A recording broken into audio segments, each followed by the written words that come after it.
Praise lord. దేవుడు మనకొక ప్రత్యేకమైన జీవితాన్ని నియమించున్నాడు. దేవుడు నియమించిన జీవితము ఆనందభరితమైన జీవితం. ఈ ఆనందభరితమైన జీవితంలో ఉండవలసిన ప్రాముఖ్యమైన విషయాలు ఏంటో తెలుసా? మొదటిది దేవునితో చక్కటి సహవాసం. రెండోది దేవుడు చిత్తానికి వ్యతిరేకంగా లేని జీవితం.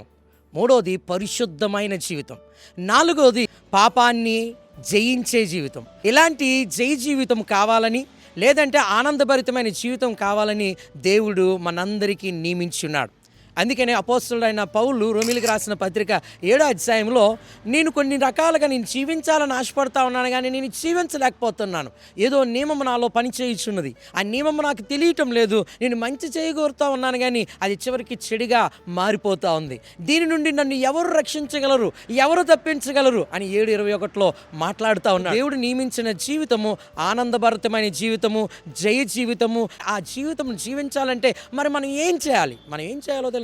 పాపాన్ని చేయిస్తూ, శాపాన్ని విడిచిపెట్టుకుంటూ వ్యర్థతను మనలో నుంచి తీసివేసుకోవాలి. ఎలా జరుగుతుంది? కేవలము ప్రభువుతో సహవాసం చేయటం వల్ల. ఎప్పుడైతే అట్లాగా జీవిస్తామో, జయవంతమైన, విజయవంతమైన, ఆనందభరితమైన జీవితాన్ని జీవిస్తామో, అలా జీవించాలనేదే దేవుడు కోరుకుంటా ఉన్నాడు. దేవుడు అట్టి కృపను మనకు అనుగ్రహించును గాక.